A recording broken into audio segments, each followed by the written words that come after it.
Hey FFR listeners, this is the producer Rob speaking. It's that time of year when everyone starts to think about the important things in life, like our taxes. Did you know that a donation to Feminist Frequency is actually tax deductible? If you have a few bucks a month to spare, head on over to patreon.com/femfreak, FEMFREQ. Help us out, but also help yourself to all the great exclusive content that's available only to people who are signed up on our Patreon. I mean, now, we have this amazing selection of hunks, sweeties, hot mamas that we can be in love with, but the teen machos have a very special and sensitive place in my heart. Masters. 100% pure adrenaline. Weapons. Your move, creep. Dominance. Ain't gonna hurt. Machos. The only place you're gonna go is the hospital. I will be right back. Welcome to episode 1 of Feminist Frequency presents Machos Fully Loaded. This is the podcast that asks you to be critical of the media you love, and this season we're taking a cold, hard look at masculinity in movies and TV. I'm Kat Spada. I'm AC Lamberty.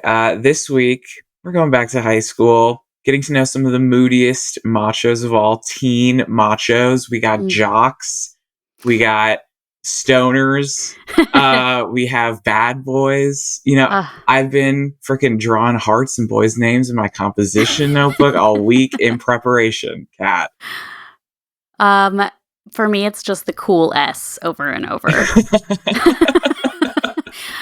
Which, complete tangent. Get ready, because it's all tangents from here on out. It's not the a cool Vice. S is really funny. Vice investigates about the cool S that said literally nothing. Yeah. They were those probably originated in graffiti. It's enduring, is what I'll say. So, I mean, we're gonna dive deep, but teen media, that's it for me. That is the book of Genesis of my life. That is so. I was thinking about in preparation for this, what I consumed as a teen, and gun to my head, I can't remember anything I loved. All of the teen media that has had an impact for me has had an impact in my 20s, except for Glee. Interesting. Which we could do a whole episode on, honestly. Oh, God. No, and that's a threat. It is a threat, and truly, when you find out that was Mark Salling my favorite one on Glee at the time, I don't want to think about it. Goodbye forever. I'll see you never. Yeah, I mean, that's the interesting thing is watching these shows as we're a little older and shows and movies and thinking oh, I wish I was experiencing this, or I wish I had experienced this. Totally. And you can't, but all I've ever done is live in this fantasy world. So yeah, you're kind of the teen media expert that I know. I'm very excited for your contributions this week. Yes, I feel like this is a very comfortable place for me to talk about pop culture. But before we do break it down even further, I feel in writing the show notes and prepping for this episode, I have to acknowledge the lion's share of these coming of age and adolescence things that we grew up on are so many white boys.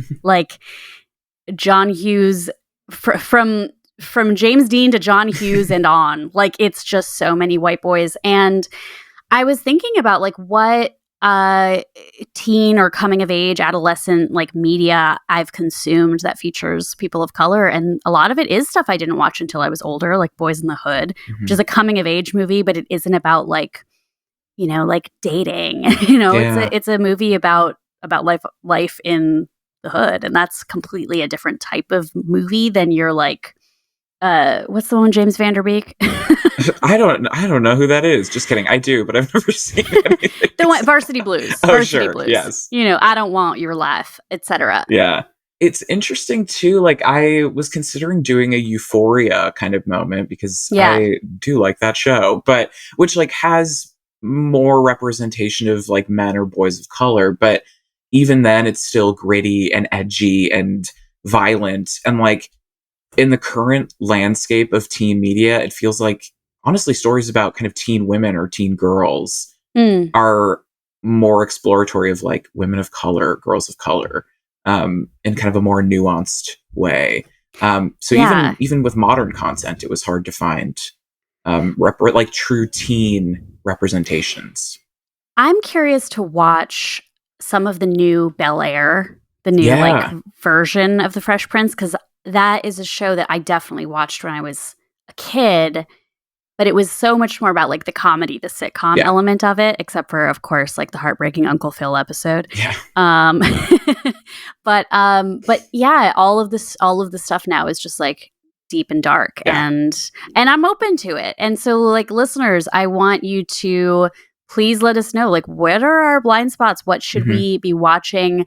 Who are your favorite teen machos? Because we're honing in on some of the people that have set our hearts aflutter, but we are enthusiastic to hear about more. So we kind of are doing, just because this is like this new format for this season of Feminist Frequency, we aren't talking about like one movie in particular or one macho in particular. When we talk about teens, there are a couple of like archetypes I wanted to focus on and a few things that AC is going to get into. And this was just like it felt like writing in my diary when I was making notes about this. So film theory, teen diary vibes. Does that make sense? Yeah. And let's just get into it. Let's go. So there are two types of teen macho that I am focusing on today, the brooder and the jock. And you alluded that I might be somewhat of an expert in teen content. Listeners, if you don't know, I have hosted a podcast for many years about Beverly Hills 90210. The original, not the remake, although I was watching an episode of Ugly Betty last night that Anna Lynn McCord was in. I haven't heard that name in years. I know. And I, of course, like paused the episode to show my boyfriend a picture of her dressed like a Navi in the new 90210. He was like, what are you doing? But back to the original, 1990, Beverly Hills 90210 gave the world the gift of Luke Perry as sports car driving surfer Dylan McKay. When we first meet Dylan, he's reading the works of romantic poet Lord Byron, about whom he says, "Mad, bad, and dangerous to know." That was him. And that's me. Hot. That is like one of his first lines in the show. And I've never seen an episode, but I'm like, wow, I would be into him. We have lots to talk about. No, this is what we're going to get into, is that like he is so hot, and he's this grown-up man, obviously. He's like 26 or something, Luke Perry, but he's into literature and, not school learning, but life learning, which perfect. And then 26 years after the debut of Beverly Hills 90210, we traveled from Beverly Hills to West Texas and met the coach and players of the Dillon Panthers, in particular, troubled fullback Tim Riggins, possibly the best role that Canadian himbo Taylor Kitsch has ever played. Clear eyes, etc. Yeah, I know.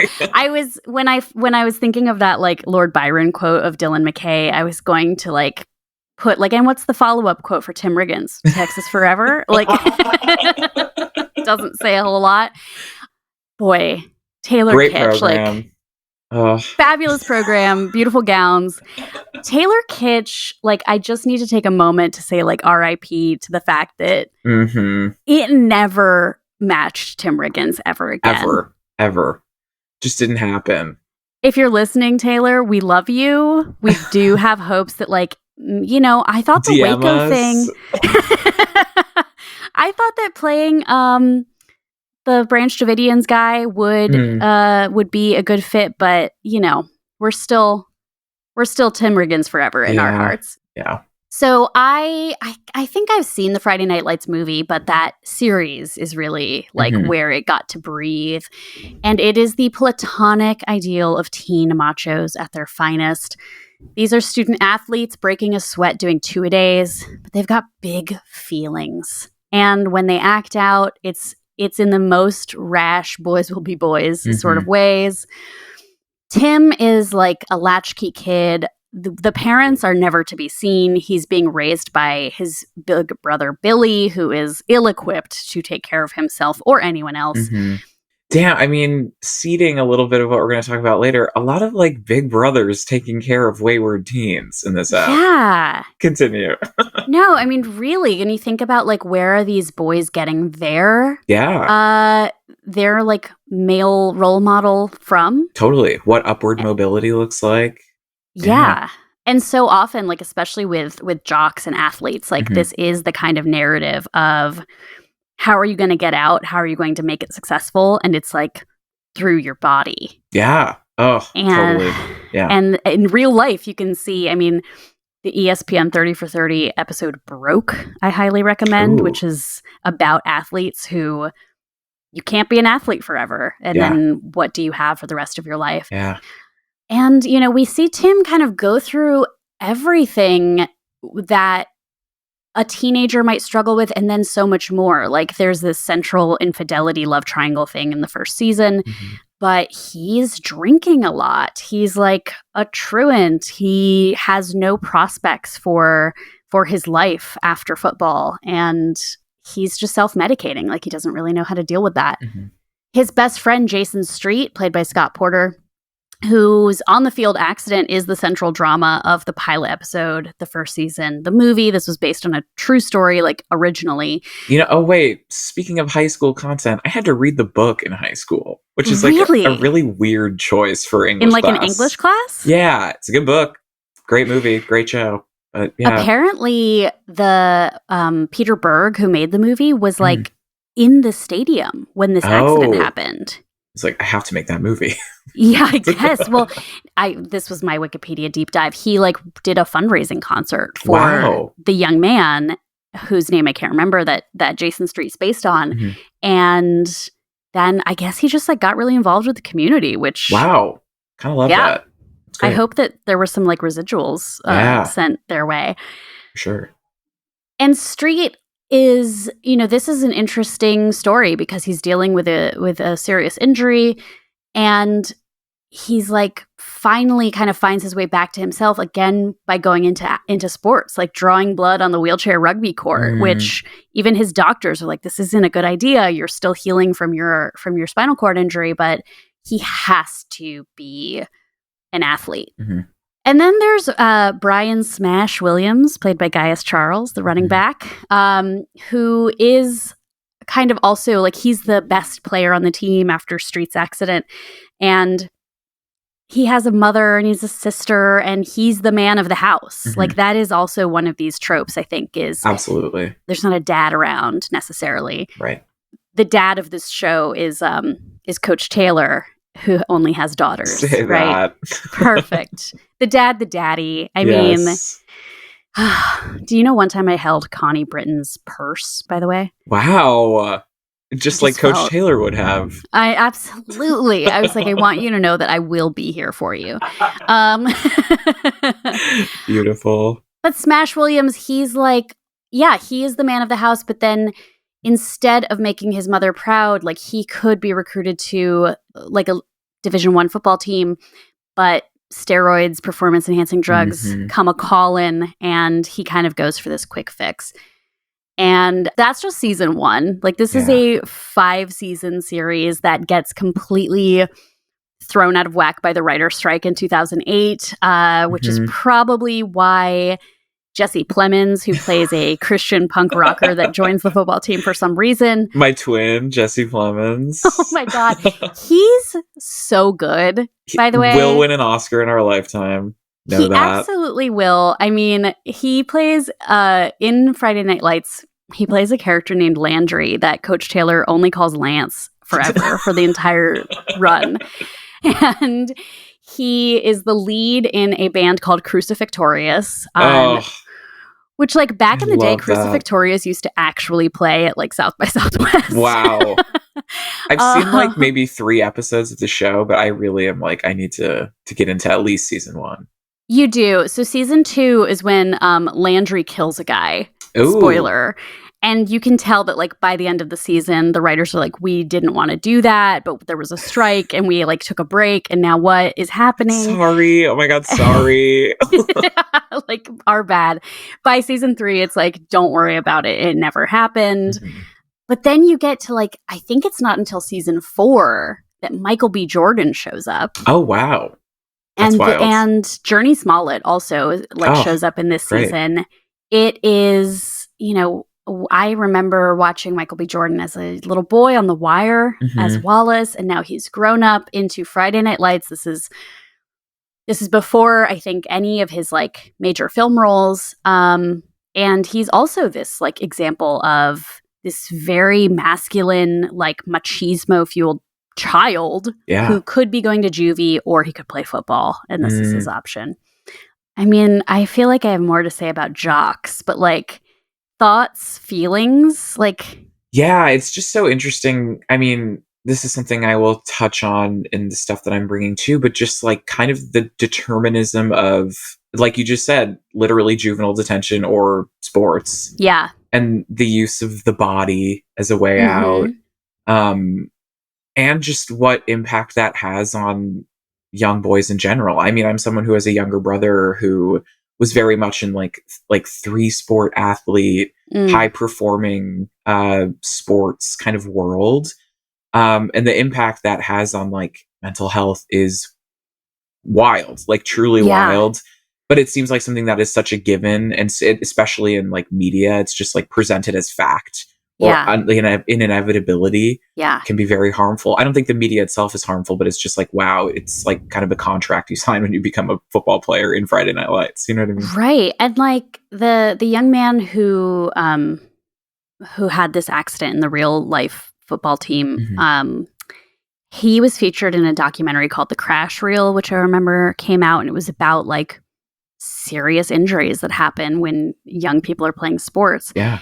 And there is like this high risk, high reward kind of attitude, I think, towards like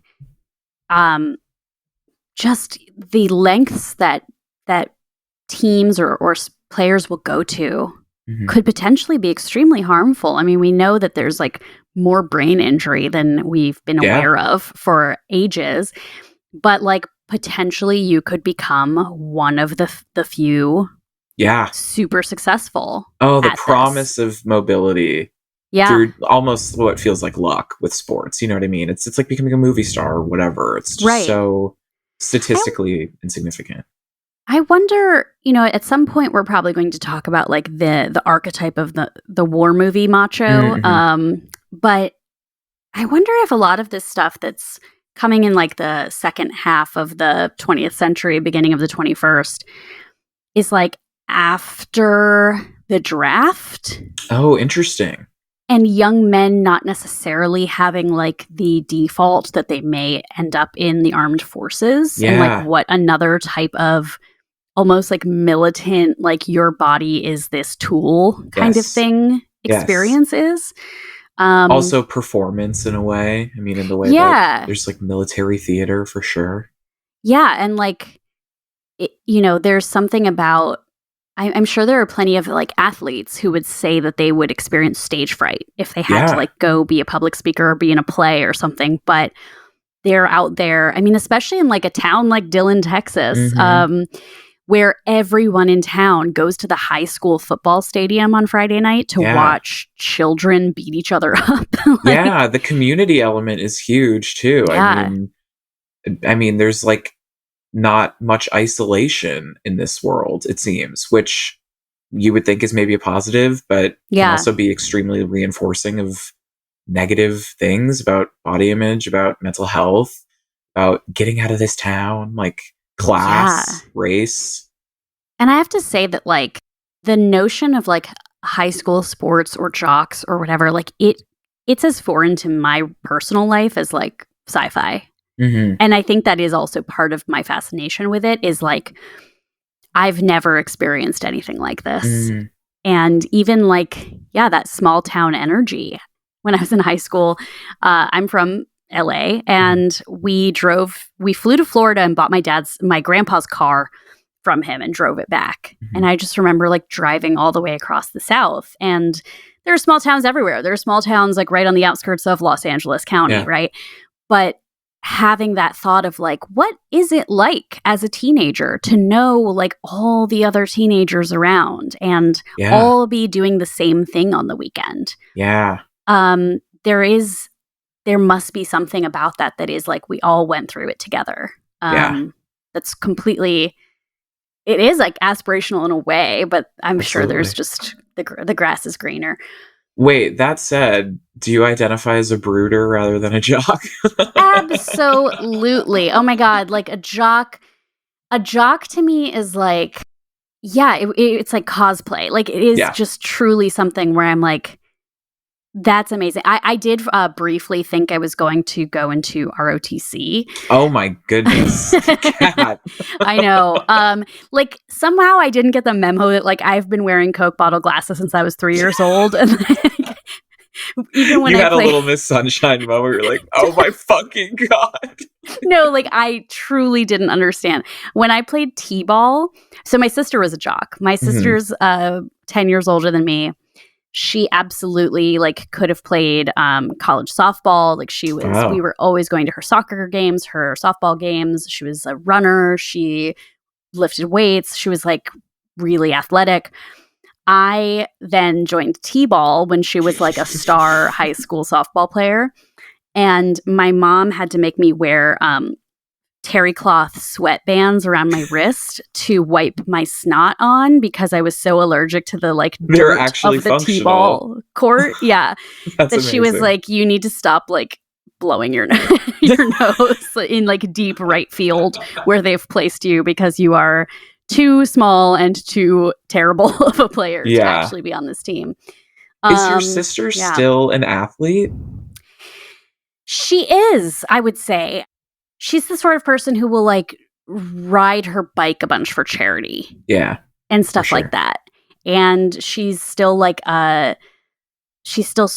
strong and but I do think that like that is something that happens to athletes too, is like you age out of having an outlet for this kind of like physical thing, and that's something I do think a lot of adults like miss. Or you know, I'm starting to see like one of my college friends married a guy from the football team and he's like a dad now. And I do think it's kind of like, where do you put that energy, you know? Yeah. Well, I ask because thinking about my brother who's in college, like ending his senior year of college, the kind of limbo between teen macho and adult macho, college macho, whatever.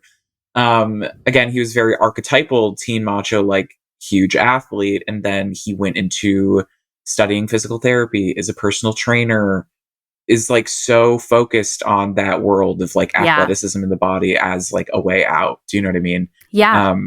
I think it can really like impact your entire worldview. Being those a jock. Who can't teach, those who can't teach gym. Period. So there's a future. Also, I'm quoting that. That's like, I think that's from School of Rock, by the way. Okay. Jack Black at School of Rock. But yes, I am, will always be a brooder. So let's bring it back Brooder to Dylan pride. McKay. Now this is like something also when we're thinking about like, this is a teen macho who's a brooder. This isn't just like a brooder who's a brooder. There's Christian Bale and Heathers. There's the freaks and the geeks of Freaks and Geeks.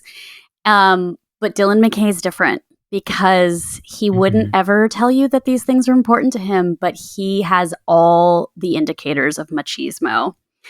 Obviously, like the aesthetic composition of Luke Perry with his sort of like Johnny Bravo pompadour hair, his Porsche Speedster is the heir to the original teen movie macho James Dean in Rebel Without a Cause, which, by the way, I rewatched, and he looks so much like Channing Tatum. Oh, somehow I have missed this. But they have the same. I know. All I want, and like he's like the second. He's the second patron saint of this podcast season. Is Channing Tatum should get the rights to all of the machos of yore. I trust him. And Dylan McKay, he loves poetry, but he's always taking his trips to Baja to go surfing. So, simpatico contemporary of Bodhi and Point Break, Patrick Swayze. Yeah. That movie's in 1991. Like, clearly this was in the zeitgeist to have these kind of hunky guys who, they're hunky and they're masculine, but they're just like in tune with nature, when they're surfing. Like, I think they get into this a little bit in 90210, and obviously in Point Break, there's like surf gangs, or there's, territory where there is that kind of like chest bumping happening. But with Dylan, it's very much like, I just want to get away from it all. Being the son of a millionaire who lives in a hotel and drives a Porsche and then like owns my own Craftsman house. Like, wow, I just got to get down to Baja, man. And it's like, yes, you do. I feel that. I believe it. I believe you. Same, bro. Oh my God. There's an episode, AC, I'm going to tell you have to watch, where Brenda Walsh goes with Dylan McKay down to Baja. And it's like, why did you come back? It was a bad idea to come back. You should have lived there and made every mistake of your life. That sounds beautiful. Yeah. There is, of course, this is a soap opera, so Dylan McKay dabbles in gunplay, like not in insignificant amount.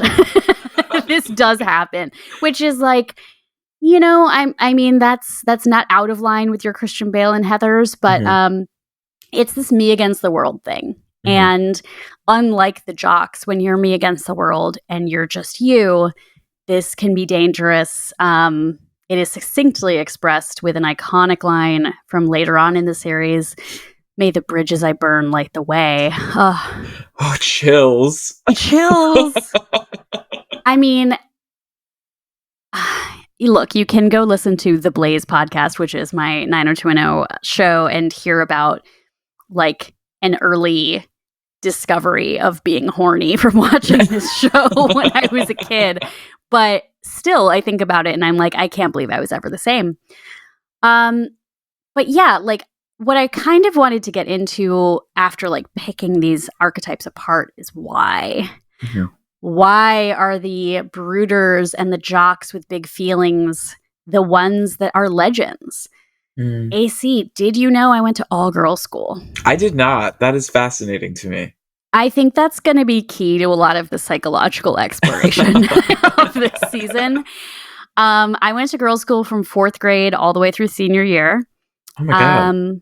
My brothers are like way older than me. I did not grow up with them. I was in ballet and girls' school theater, so I did not like know any boys. And I would just like listen to Dashboard Confessional and sing along, but he was also hot because he had full sleeve tattoos. A brooder in his own right. Yeah, seriously. And I would just fantasize. I just couldn't imagine what it would be like to meet teenage boys. Yeah. Like, my friends didn't have brothers our age that I was like hanging out with. So I knew all these like amazing, smart, curious, intelligent women, and I just couldn't imagine. I was like, oh my God, when I get to college, this mysterious other side of the population is going to be just as cool and just as interesting, but super masculine. It wasn't like that, turns out. I watched a lot of RuneScape and listened to a lot of butt rock in dorm rooms. Oh my God, RuneScape. That's hell on earth. Sorry to any RuneScape fans listening. I'm pretty sure it's still around. I think you can still play RuneScape. I had to play RuneScape to like hang out with my freshman year boyfriend because that's what it was like when I actually went and met teenage boys. Machos who are orcs. Is that an episode? But Machos who are elves is like truly my teenage like fantasy du jour. I wrote a lot of Lord of the Rings fan fiction. Oh, who you shipping? Well, okay, so I would write fan fiction that was like Legolas and like me. Oh yeah, your name. But I read a lot of like slash fic of all the boys, all the Boromir, Aragorn, and Legolas together. Those were my favorite ones to read. And I always felt like there was this sort of second puberty that had to happen to move from being fixated on the more like effeminate, kind of approachable of these skilled fighters. Like that's who was non-threatening to me when I was a teenager. And it wouldn't be until my like early 20s that I would start to see like the real beefy machos in movies and start to feel like, oh yeah, I want to get to know him. Yeah.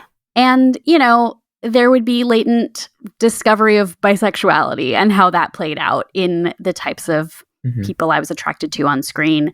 But I'm sure we'll get to that in the future.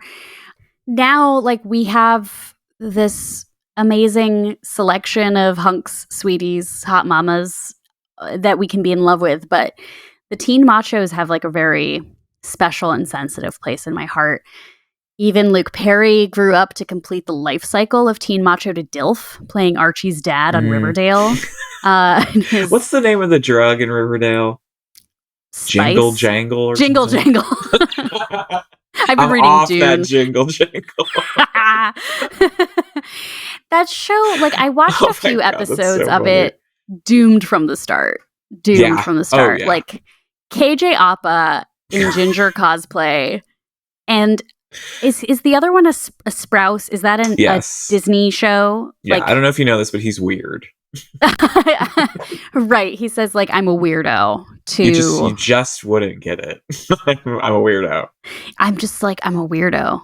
Machos who are on Jingle Jangle. Okay, I'm gonna be pitching ideas through all of these episodes. I'm a loner Dottie, a rebel. You know, and I just love them. I just love the teen machos, and you know, I think also they're a little bit of both. Michael J. Fox in Teen Wolf is a weirdo, but don't worry, he's a star basketball player at 5'3". Heath Ledger in 10 Things I Hate About You. So funny. Is oh my god, the doll. The doll. Oh, when he's singing on the bleacher steps, like, oh jeez. I'm like a brooder, I'm a weirdo, I'm, you know, everyone's afraid of me, but he's also I'm like Australian. This grown-up man. Yeah. Just so hot. Even John Cusack can Say Anything, like, he's this sad boy, the number one, but he's also like at the onset of kickboxing, and he's like, I'm going to be a kickboxer for a career. So yeah, I mean, I've just found like the Venn diagram of the brooding, the jock, the teen macho of my heart. And this is where this all began for me. So I'm glad we started here in high school. I love it. I love it. I love the categorization, the different social groups as identities was like huge for me this week too. And just, I mean, in teen media in general, but it was interesting thinking about like these examples compared to media about teen girls. Yeah. It seems like, I mean, we will get into this with the examples I'm bringing as well, but there's a lot more room for exploration and identity development with media about teen girls, or like less of a deterministic approach, which I think is very interesting. Like teen boys are seen as like kind of fully created, fully identity-based human beings, and it's really hard to shake that, it seems. And the girls have to figure it out still. Yes. There's still like clay to be formed. Yeah. They're characters in Bend It Like Beckham who are straight. Yeah. Hee hee. I want to watch Skate Kitchen. Yeah, I've never seen it actually. I've seen some episodes of Betty. Yeah. Which feel a little bit more in the macho realm, honestly. Yeah. And like that kind of what we've seen boys be able to do in these types of movies and TV, but that it's happening for girls. Yeah, that's exciting to see that that's happening. But yeah. Well, bring me back to your teen machos. Yeah, absolutely. Okay, so as you and our listeners are going to come to learn, I love film theory, love criticism, love reading a think piece about every single movie I ever watch. So I was really interested in discussions of juvenile delinquency, or like JD films, particularly in an essay by Timothy Sherry called Bad Boys in Hollywood, Hype, Gendered Conflict, in juvenile delinquency films. So that's where I'm working off of. Cool. We'll link that in the show notes. Yeah. I watched 2 films, Francis Ford Coppola's The Outsiders and Richard Linklater's Dazed and Confused. I've never seen The Outsiders.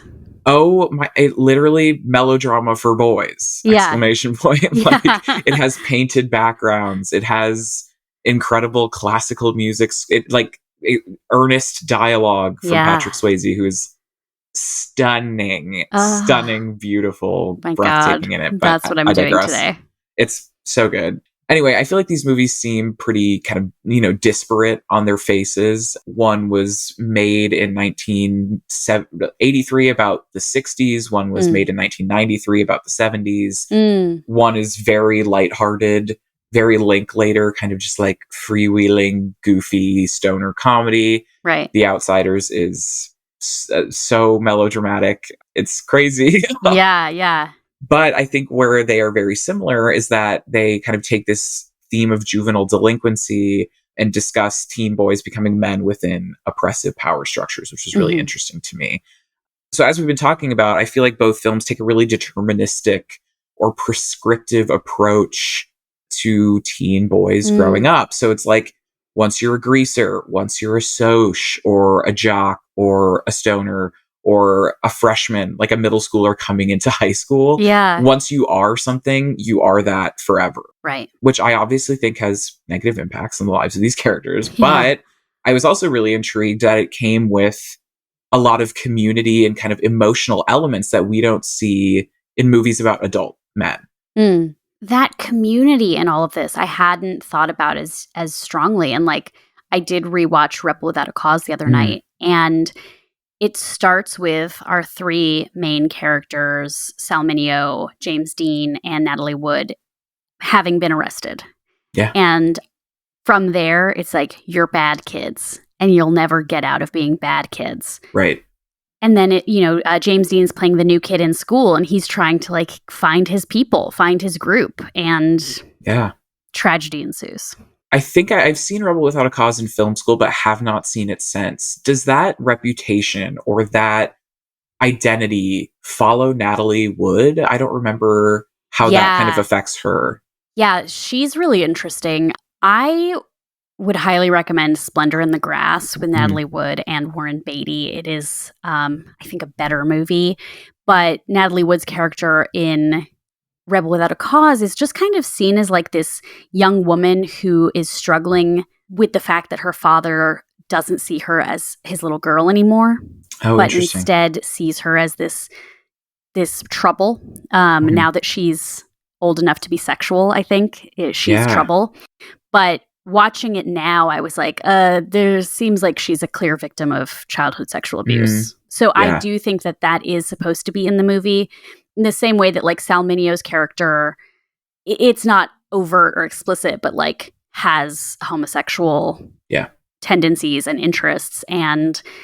But how we see him acting out is like he was arrested for shooting puppies. Oh, Christ. And I was like, dark. This starts rough. But then, when you get to see him, I'm like, God, even if they made this movie in like the 80s, I think they would have been able to like express a little bit further what they were trying to say about these characters. But it's tough. It's one of those movies that's tough to go back to without seeing all the things it's influenced. Totally. And then it kind of feels a little cheaper when you're watching it because you're like, oh yeah, but they've done this in so many movies, even though it came from that. But The Outsiders, I like the notion of melodrama for boys. It's like that SNL sketch of the wishing well for sensitive boys. Did you see that one? Yeah. It really is. I mean, it's beautiful. I am a big fan of melodrama in general, like giving yourself over to earnestness, essentially, and letting yourself feel these things, which I think is really rare, especially for teen boys in cinema. Yeah. So, I mean, for those of our listeners who are maybe unfamiliar with the plot, The Outsiders is adapted from S.E. Hinton's novel of the same name, which she wrote when she was a young person. I mean, the whole narrative around the novel and the film is like, this is a movie that depicts the reality of teenagers. Which I think is true to an extent. I mean, I wasn't in that subculture in the 60s, being a greaser. But essentially, it's about turf wars between a group of teen greasers who are like lower class delinquents and teen socias who are like middle and upper class boys that they kind of war with. And society is like super, super stratified for these boys. So the characters explicitly belong to one group or another. Once you're in it for life. There's a lot of identity kind of crisis moments. So we have kind of our main character, Pony Boy, who's a very sweet, like 15-year-old who looks so much like Harry Styles, by the way. It was troubling. It's so crazy. This is just us dream casting. It's going to be Channing Tatum and Harry Styles in like remakes of all these like classic movies. Exactly. And they all kiss. But at one point, Pony Boy has to cut and dye his hair bleach blonde because he and his bestie Johnny are on the run after killing a Soch accidentally. And there's a whole moment of crisis where he's like, I don't look like a greaser anymore. This isn't me. And Johnny is like, it's just hair, like fucking chill. And he's like, well, it's my identity. Like it really impacts him in that way. Where is it set? I'm not sure. I don't know if it has like a specific location. It's really hard to tell. It could be like anywhere USA. Does which it feel I think is pretty interesting. Suburban or rural or city? More suburban, rundown suburbs for sure. Yeah, but definitely anyone could kind of place themselves in this world. Yeah, and more inevitability moments. Like there's just such an acceptance of going to prison as an inevitability. You have Matt Dillon as kind of the like father figure. I mean, Patrick Swayze is Pony Boy's older brother / dad. Yeah. The Wikipedia page for this movie, the synopsis starts with, the Curtis brothers' parents died in a car crash. So it's like, okay, melodrama for boys. So like Pony Boy's daddy, Patrick Swayze. Like I actually do think I have seen that movie. It's so hot. It's so like, it's won it's some hot. AVNs. Exactly. But like accepting inevitability of going to prison, seeing that Matt Dillon's character Dally had gone to prison, and it's like, well, it wasn't fun, but he did it and it made him the man he is now. Like there's such an acceptance of, this identity that is unchanging. Yeah. And for Dazed and Confused, it's actually kind of similar. I mean, it's a completely different movie. It's lighter, it's goofier. The main conflict is about the last day of school and hazing rituals that the seniors are doing on incoming freshmen. But we have high school quarterback Randy, who kind of splits between groups. He has his stoner friends, he has his nerd friends. But at the end of the day, he's a jock. He is a football player. He has so much power through that identity that he can kind of manipulate any social situation however he wants. And then even the central conflict with the freshmen, like trying to avoid getting their asses beat in these hazing rituals, like, you're a freshman. There's no getting out of that identity. Like it is predetermined for you. So it's another kind of determinism. And I think the interesting kind of wrinkle is that in both films, there are characters that try and change their social station to very little success. These boys are trying to buck the system or make changes in their lives, but are ultimately met with like the reality that this is never going to change. I think in The Outsiders, one character is like, you don't get it, don't you? This is your life. Like, this is your life forever. Like, very like, you're in it. Yeah. So, I mean, Pony Boy and Johnny, this melodrama for boys is it. Like, they save these kids from a burning building. And then Johnny still goes to prison and is like handcuffed in the hospital while he's like dying of his burns. Like, Jesus. Yeah, talk about identity, like truly determining that station, I hadn't thought of West Side Story in this context because don't worry, listeners, we're going to have a whole episode about machos who sing and dance. But there is like, that movie is, for all its flaws, is a like 1960s kind of look at immigrant communities and like the kind of 1.5 generation immigrant communities.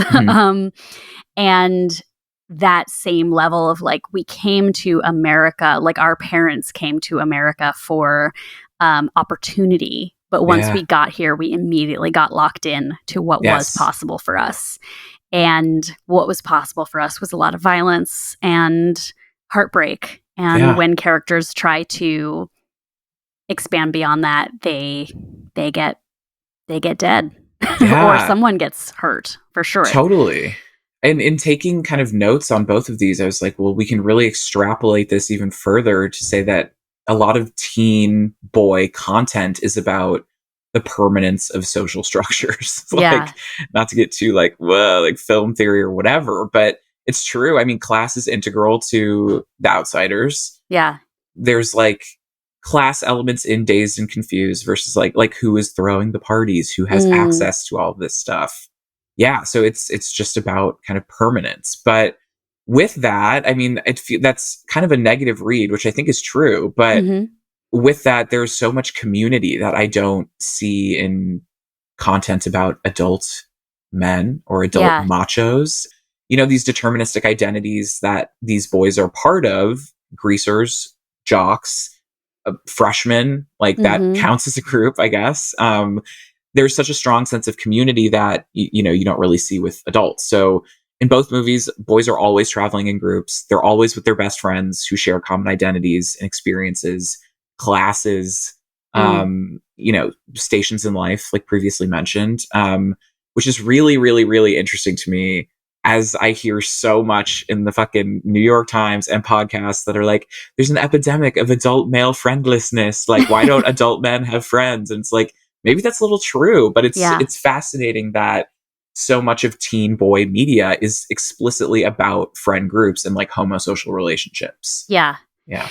Yeah. And it's not like, I think this is one of those things where we're told that like girls and women seek romance. And so like love is going to be the goal of the story, but that's not a goal for boys and men. Like sex maybe is part of it, but like they're never going to, like, where they're going to get love is going to be from their friendships. Yeah. Especially if they're not getting it at home. Oh, for sure. Yeah. And then in the same way, or on the same, you know, on the other side of the coin, it's like, I don't ever think community is an explicit goal for teen boys in movies. It kind of is, I think, for teen girls in movies and TV shows, but it doesn't seem conscious. And it's like, where does that go? Like, how do these boys become men within these determined identities? And it's like, they go to prison, like Matt Dillon in The Outsiders, or they become Matthew McConaughey in Dazed and Confused, who plays this just like kind of flop of a former football player who just hangs around. By the way, important ugly blonde man representation. He has a crazy look and horrible facial hair and is blonde. I'm also blonde, so I'm like brother in arms, slay. I know, the blonde man is an archetype that like I would love. Machos who are blonde. Machos who are blonde. Yeah, I mean, this is really like community, I think, is going to be something we end up talking about in a lot of these episodes, because we're going to talk about it with the military. We're going to talk about it with Magic Mike XXL. Well, that was the one that I thought of, that I was like, that's kind of like one of the only relevant examples of community for adult men that I can think of. And it really reiterates kind of this thesis about determinism. Like, once you're a stripper, you're always a stripper, and you're going to stripper con. And like, oh, well, I just rewatched this last night for literally the 100th time. Joe Manganiello is going to do the firefighter dance because that's what Dallas, played by Matthew McConaughey, told him to do in the first movie. You should do this firefighter dance, but that's not what he wants to do. Yeah. That's not how he wants to dance. That's not how he wants to bring joy. That's going to be such a great discussion. I mean, it's beautiful. Yeah. It's literally beautiful, that movie. Yeah.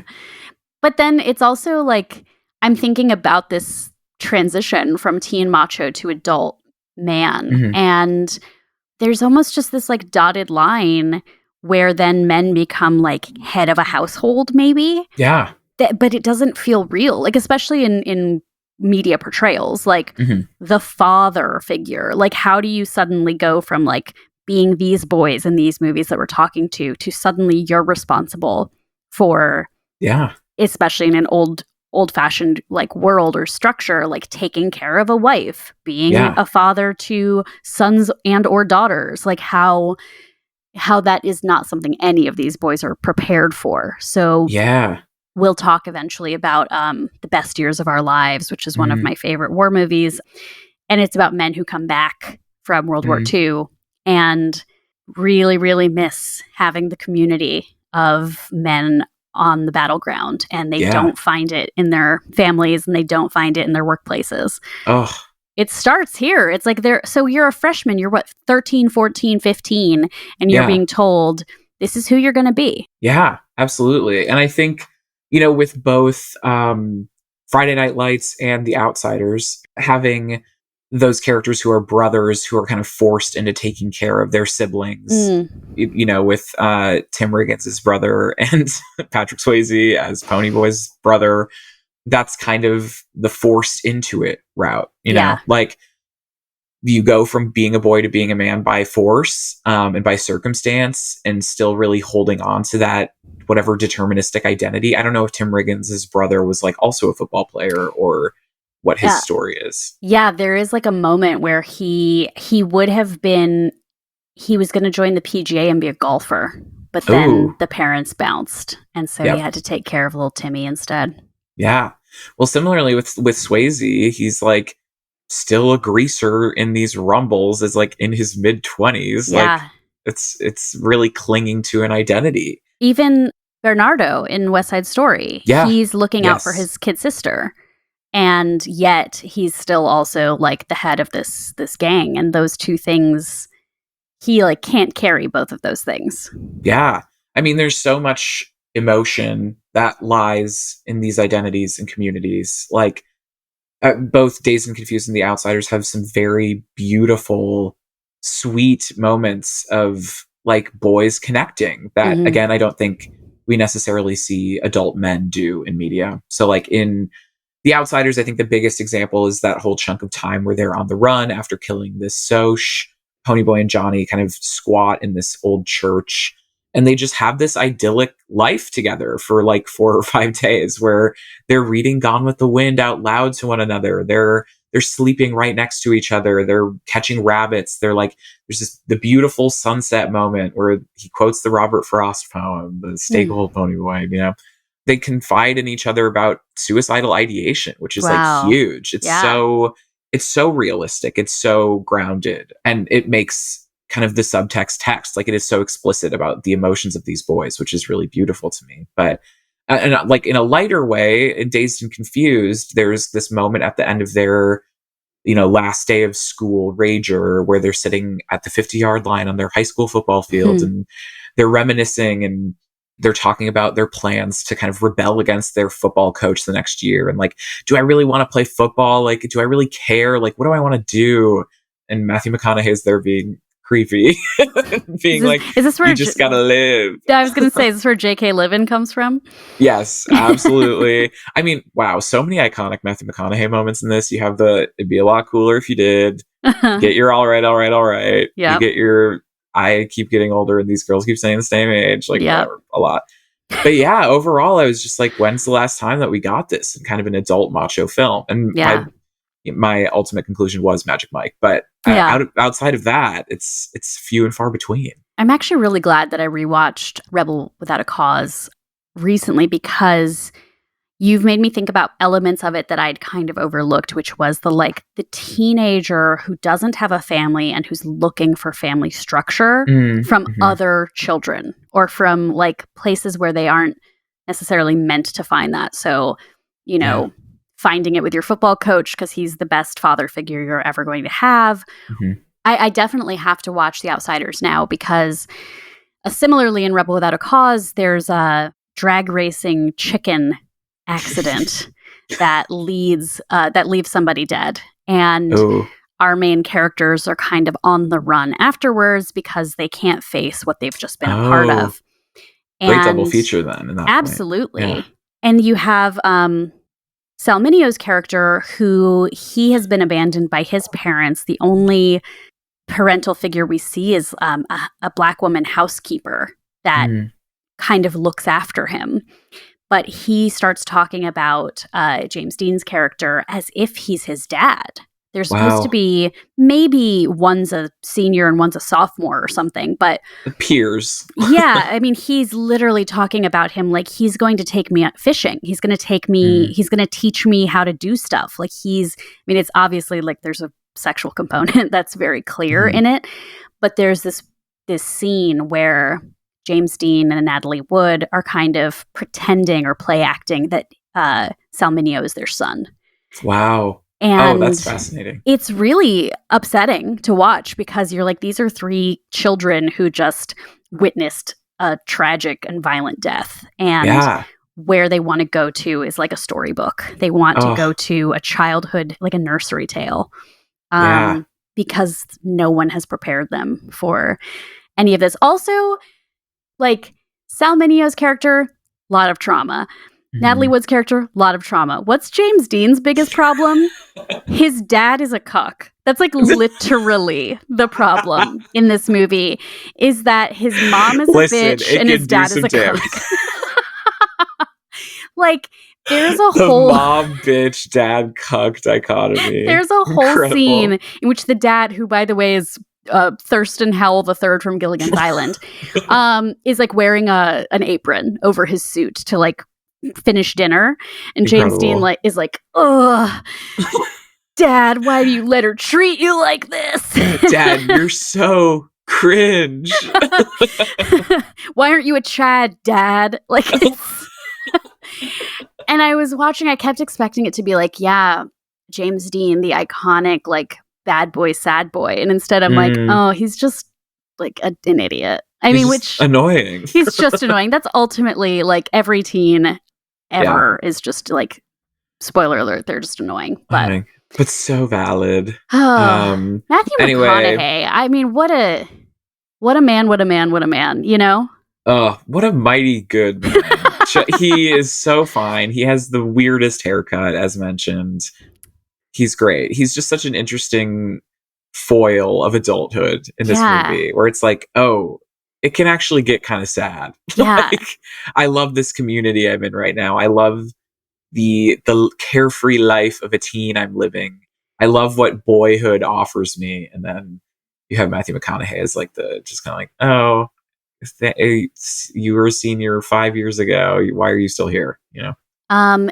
Does this movie have an iconic van in it?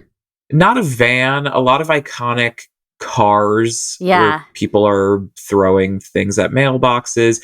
Oh, how could I forget? A simply ghoulish Ben Affleck plays a super senior who is a bully. Wow. Yeah, who is just beating kids' asses the whole show or movie. It's I'm scary. going to just like, spoiler alert, I'm going to make AC put a list on your Letterboxd about everything that people should watch that like syncs up to these episodes. But I think about this movie has Matt Dillon, not Kevin Dillon. Kevin Dillon's from Entourage. Yes, The Outsiders has Matt Dillon, who's one of my faves. He's in this movie My Bodyguard. Did you ever see that? When he was like 13, with Adam Baldwin playing like this troubled kid who has to like look after Matt Dillon because he's getting bullied so much. Drillbit Taylor. Wow. Like, there's so much. I mean, this really does come to like the problems that we might have in society. Like, are we solving them at the adolescent stage? What would you like to see out of like teen boy media? Like, how do we escape the clutches of determinism for our young men?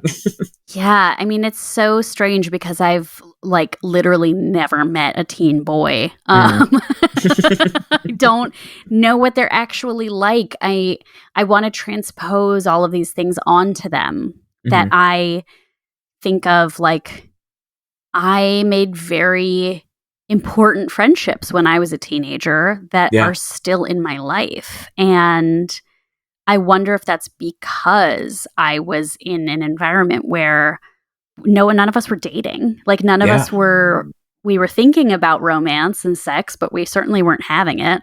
Yeah. So our friendships were really, really important. And I think that's like foundational for me. And maybe I'd like to think that boys can have that too. I also am very curious, like especially with these, like, these are a lot of period pieces here. Yeah.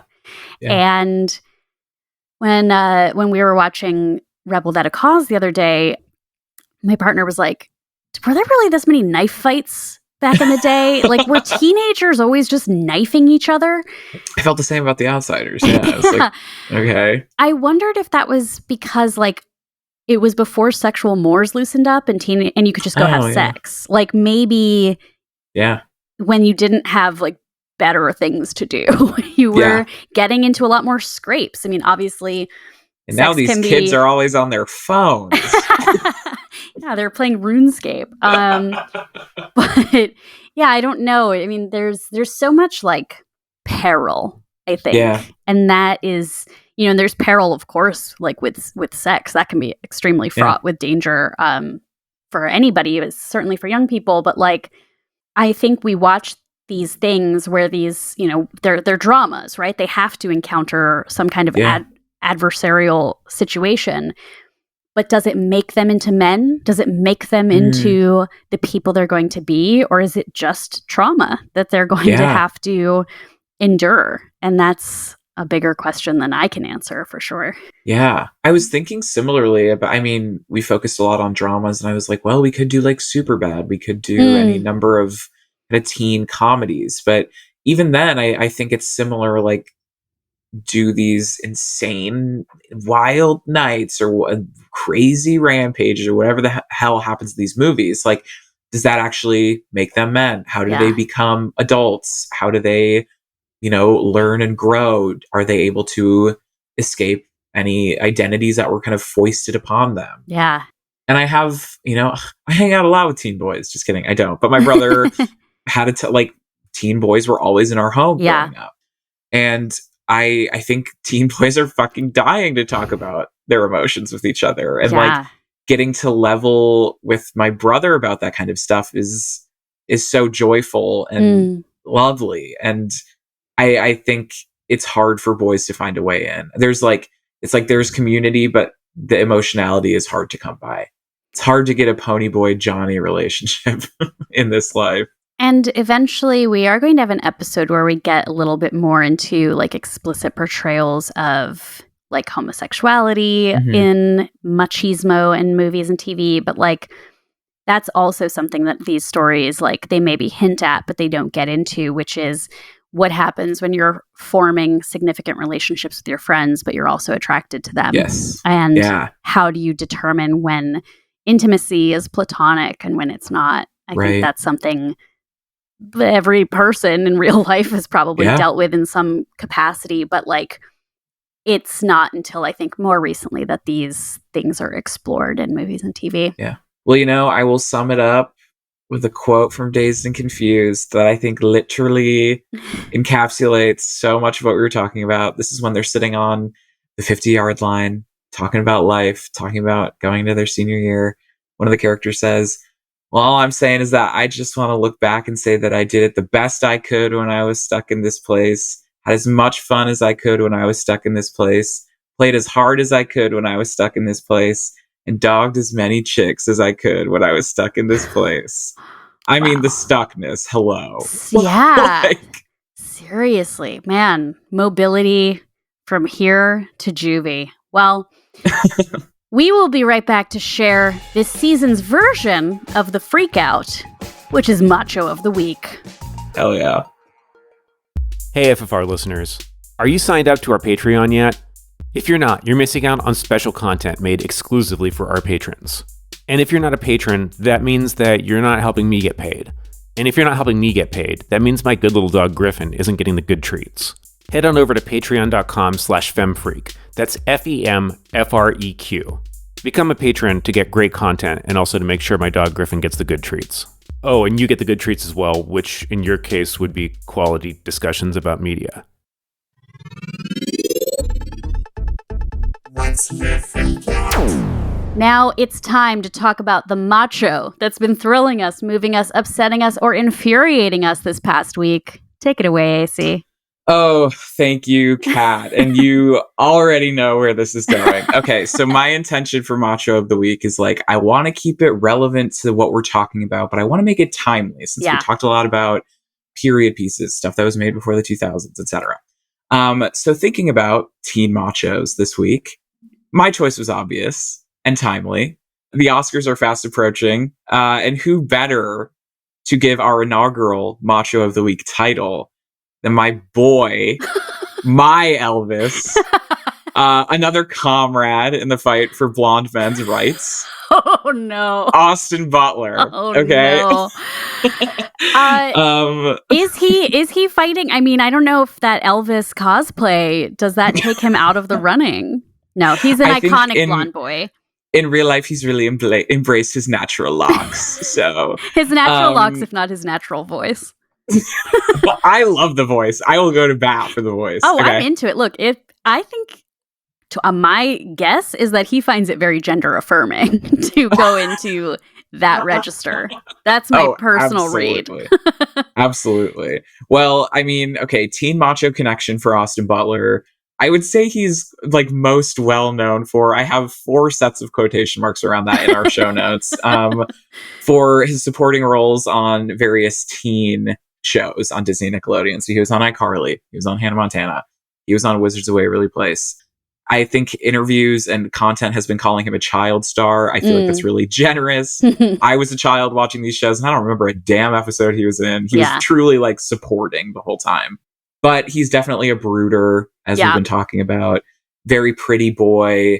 In every single interview he gives, he's like, I was on set of iCarly learning how to play guitar and like reading about the Meisner method, like whatever, while like on Ned's Declassified. So that's peak brooder behavior.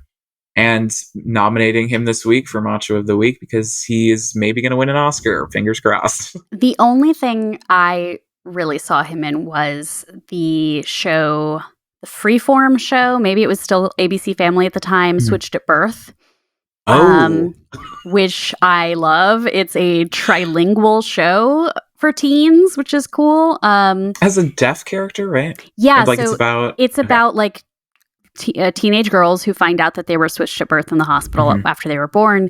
And one of the girls is deaf and was raised in the like Hispanic neighborhood of Kansas City. And the other one is being raised by, why can't I remember her name? Zoe Deutsch's mom.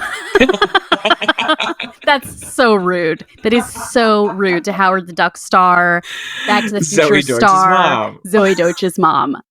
Yeah, so like the two main girls, one of them is Luke's daughter from Gilmore Girls. Boy, I really don't remember these names. A galaxy of stars. And the other girl is like grew up thinking she was Mexican, and she's like literally the whitest person ever. That's amazing. But she ends up dating Austin Butler. And is he Mexican? No, but he has like the Rachel, like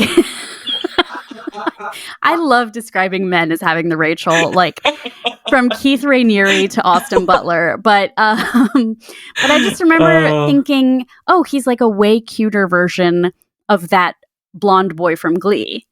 Oh, yes. Cordover Street. Cordover Street. And you know what? I, like, as a griever, too, like, grieving celebs, like, start to, like, have a special place in my heart. Yes. Like, Andrew Garfield has spoken about loss, and Austin Butler's, like, SNL monologue talking about my God. Losing his mom. I was so like, beautiful. This is a sweetie boy, and he feels his feelings, and he's obviously beautiful. Very happy for him to be Macho of the Week.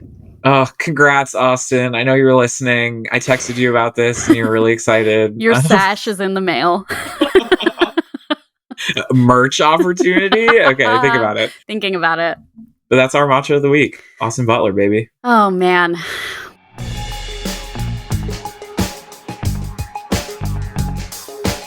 Well, this has been perfect, obviously. So this is episode 1 of this season of Feminist Frequency Radio, presenting Machos Fully Loaded. Thank you for listening. Yeah, I'm AC Lamberty. Follow me on Insta and Letterboxd at AC Lamberty. We'll be posting a list of these movies and shows going forward. Absolutely. I'm Kat Spada. I'm also on Letterboxd, but I don't feel like I use it right. I just keep it to keep track of what I've been watching. But I'm on Twitter at @cat_EX_machina. Make sure to follow Feminist Frequency on all the socials at FemFreak. And if you're a Patreon subscriber, stick around for the bonus episode. We're going to talk about some Oscar predictions because this should be coming out a few days before Hollywood's biggest night. Whether we like it or not, it's Hollywood's biggest night. If you like the show, help other people find it by subscribing, rating, commenting on your favorite podcast app, share us on your socials, etc. Thanks so much for listening. Bye. Bye. Stay gold, pony boy.